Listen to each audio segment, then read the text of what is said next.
Hey everyone, welcome back. We're diving deep into Blue Star Ltd today. Their second quarter results for fiscal year 2025 just dropped. Fresh from their November investor presentation and financial reports. Lots to unpack here. Yeah, what's interesting is, Blue Star is not a new company.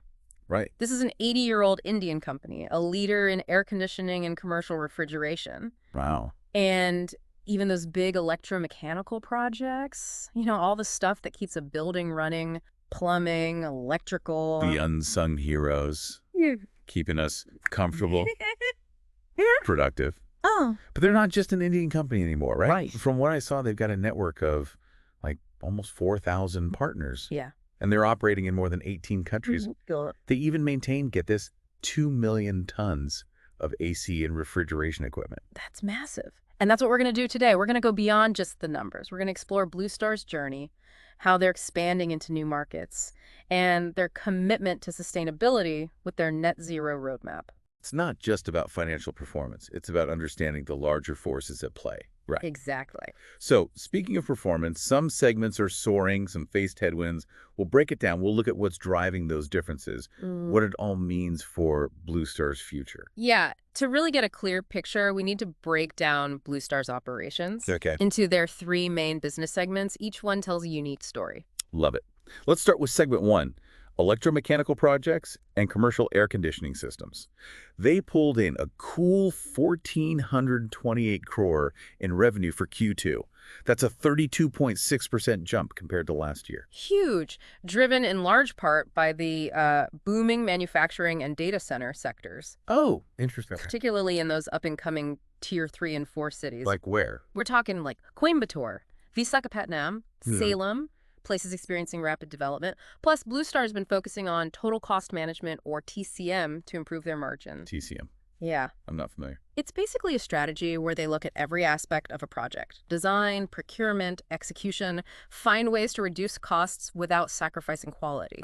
Being smart. Efficient, exactly. And they're not stopping there. They're also investing in upgrading their digital infrastructure, which helps streamline their operations and improve customer service. Okay, so segment one. Definitely a bright spot. Let's move on to segment two. Unitary products. That's all those things that keep us cool at home, in businesses, room ACs, air coolers, commercial refrigeration systems. They brought in 767 crore, a 5.1% increase year on year. Solid growth. Yeah. Although, not as dramatic as segment one, the report highlights strong room AC sales, but mentions some challenges in their commercial refrigeration business. Do we know what those challenges are?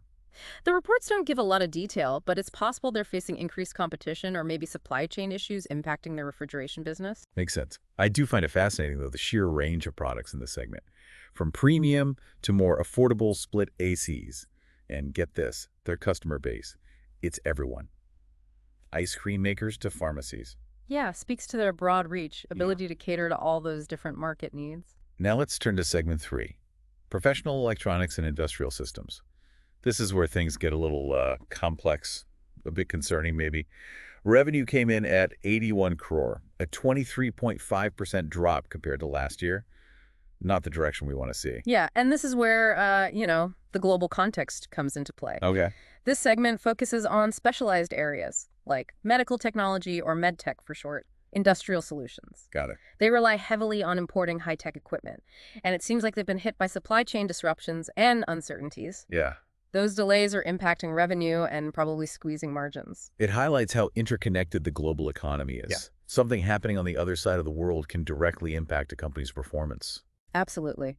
Now, if we take a step back and look at Blue Star's overall performance for Q2 FY25, they achieved a total revenue of 2,276 crore. That's a 19.8% growth compared to last year. Impressive. Profit before tax, 131 crore. A significant 38.3% jump year on year. Wow. And their earnings per share, that's up to 4.67 from 3.65 last year. So we're seeing good revenue growth and even better profit growth. Why do you think profits are outpacing revenue? What's happening behind the scenes? Well, it suggests they're managing their costs well, finding ways to improve efficiency, even with those global challenges. Remember those total cost management initiatives? In segment one, Exactly. They could be paying off. it seems like they're not just riding the wave, they're actively finding ways to optimize. Before we get too deep in the numbers, though, I want to touch on something I found really interesting. Blue Star's commitment to sustainability. They've got this net zero roadmap, and it looks like they're actually taking steps to achieve it. Yeah, it's not just talk. They're a founding member of the Indian Green Building Council. Their Wada Factory and Thane Innovation Center have earned platinum ratings from the IGBC. Impressive. And they've got a 4.69 millipie solar power capacity installed. Plus, they're actively working on waste reduction and recycling initiatives. These are tangible actions, not just slogans, and they're being recognized for these efforts too, right? Absolutely. They've received multiple CII National Manufacturing Awards. They even won Golden Peacock Awards for corporate governance and risk management. And let's not forget the Best Customer Service Initiative of the Year award. Ties back nicely to their focus on improving digital infrastructure. Full circle. All right, so we've covered a lot of ground here. We've seen how Blue Star is performing across its different segments. We've explored their commitment to sustainability and even touched upon their award-winning initiatives. But there's more to this story. In the next part, we're going to explore Blue Star's global ambitions, their expansion plans for the U.S. and Europe. What challenges they might encounter, what opportunities they might find. Okay, so we've explored Blue Star's, impressive performance in India, but now they're heading into uncharted territory. They've got plans to expand into the U.S. and European markets. I feel it's like a bold move for a company with such deep roots in India. What do you think is driving this expansion? Well, I mean, if you look at the big picture, it's clear that Blue Star is aiming for growth beyond their home turf. Right. The U.S. and Europe represent massive markets for air conditioning and refrigeration solutions. True. But those markets are already pretty crowded. For sure. Some big established players. What makes Blue Star think they can carve out a space for themselves? That's the million-dollar question, isn't it? One possibility is their focus on innovation and technology. Remember how their segment 3, despite those setbacks, specializes in medtech and those industrial solutions using that imported high-tech equipment. Right. That expertise could give them an edge, especially in markets that value, cutting-edge solutions. And we can't forget their commitment to sustainability, right? Huge. Consumers are becoming increasingly eco-conscious, especially, I think, in Europe. Blue Star's net zero roadmap and those concrete actions they're taking could resonate with customers who are looking for, sustainable options. Absolutely. Their ESG initiatives could be a major differentiator, not just attracting customers, but investors too. Okay, so there's potential, but, it's not going to be easy, right? What kind of hurdles do you think they'll face in these new markets? Well, for starters, they'll have to navigate different regulations, right? Yeah. Build brand awareness, unfamiliar territories. They'll need to adapt their products, marketing strategies, local preferences, cultural nuances. What works in India might not fly in, Paris or New York. Right. And let's not forget the competition. Oh, yeah. Going up against those established brands. Deep pockets, extensive distribution networks. They're going to need to be strategic, agile, to stand out from the crowd. And we can't underestimate the logistics, right? Oh. The complexities of operating across multiple time zones, managing supply chains, different continents, that's going to require some serious investment, infrastructure, talent. So it's high risk, high reward. Yeah. It'll be fascinating to see how they tackle these challenges and leverage their strengths to make a mark in these new markets. Absolutely. And it's not just about Blue Star's success or failure. Right. This, it represents a larger trend. Companies from emerging markets like India challenging those established players. A sign of a shifting global landscape where innovation and agility can disrupt those traditional power structures. Blue Star's journey is going to be an interesting case study. Absolutely. Before we move on, I wanted to just circle back to something we talked about earlier. Okay. Blue Star's strong performance in Segment 1, even though their Segment 3 is facing those headwinds. You're talking about that 32.6% growth in electromechanical projects and commercial air conditioning systems. Exactly. Compared to the, 23.5% dip in professional electronics and industrial systems. Yeah, and this contrast highlights a crucial point. Diversification. It's a powerful tool. It mitigates risk. Right. When one segment is vulnerable to those global factors, another can thrive on domestic demand. strategic initiatives. It's like having multiple engines driving your growth. If one sputters, the others can keep you moving forward. Exactly. And there's another interesting observation here.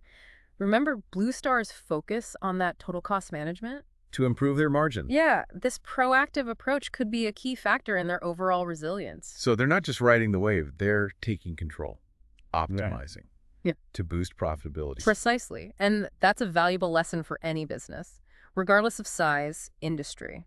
In a world that's constantly changing, adaptability and efficiency, those are essential ingredients for success. Okay, so we've covered Blue Star's global ambitions, the challenges they might face, the importance of diversification, efficiency. But there's one crucial piece of the puzzle we haven't really examined, their financial health. In the final part of our deep dive, we'll scrutinize their balance sheet, their cash flow, and other key financial indicators to understand their long-term viability. That analysis will give us a much clearer picture of Blue Star's financial position and their capacity to handle those opportunities and challenges that lie ahead. Okay, so we've talked about their performance, their expansion plans, their commitment to sustainability, but now it's time to put on those financial analyst hats. Right. And look at the numbers. Dive into the nitty-gritty of their financial health. Yeah, we're going to look under the hood, see what's really going on. A good place to start is the balance sheet, Right. which is essentially a snapshot of what they own, their assets, and what they owe, their liabilities. Got it. It's, think of it as a financial report card. Okay, so what does Blue Star's balance sheet tell us? Are they in good shape? Well, as of September 2024, their consolidated balance sheet shows total assets of 6,470.7 crore, compared to 6,618.25 crore at the end of the last fiscal year. So their assets have decreased slightly. Is that a red flag? Not necessarily. It's important to look at what's driving that change. Right. In Blue Star's case, their current assets, which include things like inventory and the money they're owed by customers, have actually decreased by a larger amount compared to their non-current assets like property and equipment. So what does that tell us? I'm not a financial expert, so break it down. Sure. It could suggest they're managing their working capital more efficiently. What's working capital? Working capital is basically the difference between a company's current assets and current liabilities. It's a measure of their short-term financial health and ability to meet their immediate obligations. So a decrease in current assets could mean they're converting their inventory into sales more quickly or collecting payments from customers more efficiently. Bingo. That would free up cash for other things, like investments or paying down debt. Now, let's look at the other side of the balance sheet. Their liabilities. What they owe. Are they in a lot of debt? Their total liabilities stand at 3,735.16 crore, which is actually a decrease from 4,005.62 crore at the end of the previous fiscal year. This reduction is mainly due to lower current liabilities, specifically in trade payables. Trade payables? What's that? Trade payables are basically the short-term debts a company owes to its suppliers for goods and services they've received. So a decrease in trade payables could mean they're managing their payments to suppliers more effectively or negotiating better terms. Okay, so it sounds like they're managing their debts well, keeping their financial house in order. It seems that way. And this is also reflected in their net cash surplus, which has increased to 185 crore, compared to 286 crore at the end of the last fiscal year. So a net cash surplus. That's good. It means they have more cash on hand to, invest in growth opportunities like that U.S. and Europe expansion or to weather any economic storms. Makes sense. Okay, so we've looked at their balance sheet. What about their cash flow statement? I remember you saying this tells us how cash is moving in and out of the company. Right, gives us a dynamic view. Looking at the first half of FY25, their consolidated cash flow statement shows they've generated 91.11 crore from their core operations. However, they've also invested heavily in expanding their operations, resulting in a net cash outflow of 136.96 crore from investing activities. So they're spending more than they're earning from their main business. Is that sustainable? Well, it's not uncommon for companies, in a growth phase to invest heavily in expansion. They're planting seeds for future growth, and that often requires significant upfront investment. They've also raised funds through borrowing, which has resulted in a net inflow from financing activities, helping to cover those investment expenditures. So they're using a combination of, their own cash flow and external financing to fuel their growth. Seems like a balanced approach. It does. Now let's tie all this back to their profitability. Remember how their profit before tax jumped by 38.3% year on year? Yeah. Well, that strong performance shows up in their earnings per share, or EPS, Right. which is a key metric investors look at. Their EPS for Q2 FY25 is 4.67, up from 3.65 Exactly. in the same period last year. So they're not just growing their revenue, they're translating that growth into solid profits. That's the key. That's what ultimately drives shareholder value. So, after all this, analyzing their balance sheet, cash flow, profitability, what's the verdict? It sounds like they're in a pretty strong position. I'd agree. Based on what we've seen, they're managing their working capital well, generating positive cash flow, improving their profitability. Yeah, They're taking on some debt, sure, but it seems to be managed responsibly. it's a balancing act. They're taking risks to pursue those growth opportunities, but also being mindful of maintaining a solid financial foundation. You got it.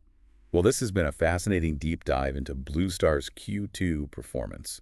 We've explored their, diverse business segments, their global ambitions, their commitment to sustainability, and of course, their financial health. We've seen the exciting possibilities and the challenges they face. It's clear that Blue Star is a company on the move. Absolutely. So as we wrap up, here's a thought to ponder. Blue Star is making some big bets on their future.